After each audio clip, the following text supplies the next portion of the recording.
John Naisbitt remembers what China was like when he visited for the first time more than 40 years ago.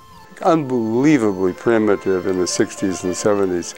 And to spend time there now with the most modern cities in the world, the most modern transportation in the world, it's just very hard to comprehend.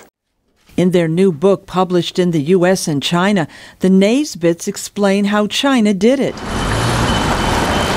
They list what they call the pillars of China's new society. The emancipation of mind is one. The government frames what's possible and what's to be done and what's protected and so on, like the special economic zones.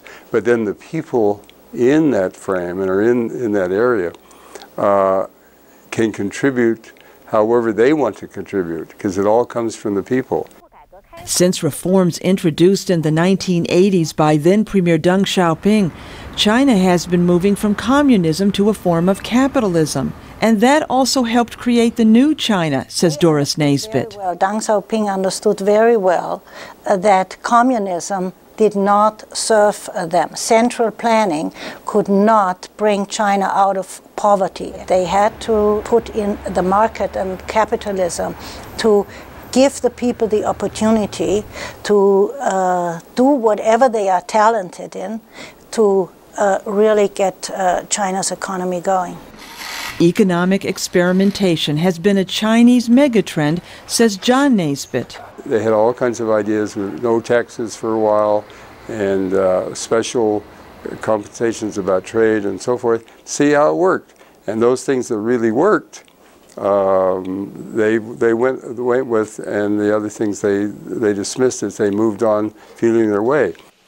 Modern China has moved from imitation to innovation and into biotechnology, computers, and electric cars. The leader of BYD, the electric car company, Mr. Wang, said, you know, there's no way we can catch up with or beat Ford Motor Company or the other Western companies on gasoline-driven vehicles. No way. However, with electric cars, we are at the same starting line.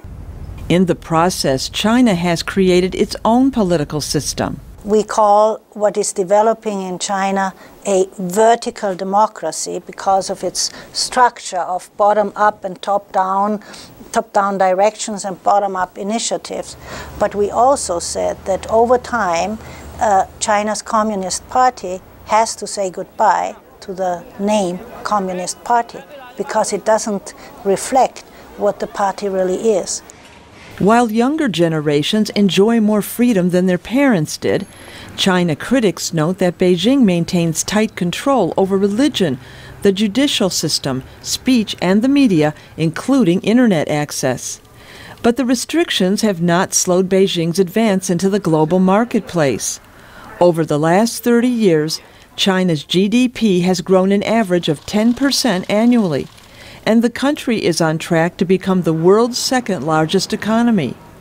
The world should see China as an opportunity, not a threat, says John Naisbitt. You want to be both competitive and cooperative at the same time with China. Pick your ways of doing it, but seize the opportunity that China presents to the whole world. The Naisbitts say the world should expect China to continue to mature and develop as it becomes a more active player in the global community. For producer Faiza el-Masry, Deborah Block, VOA News.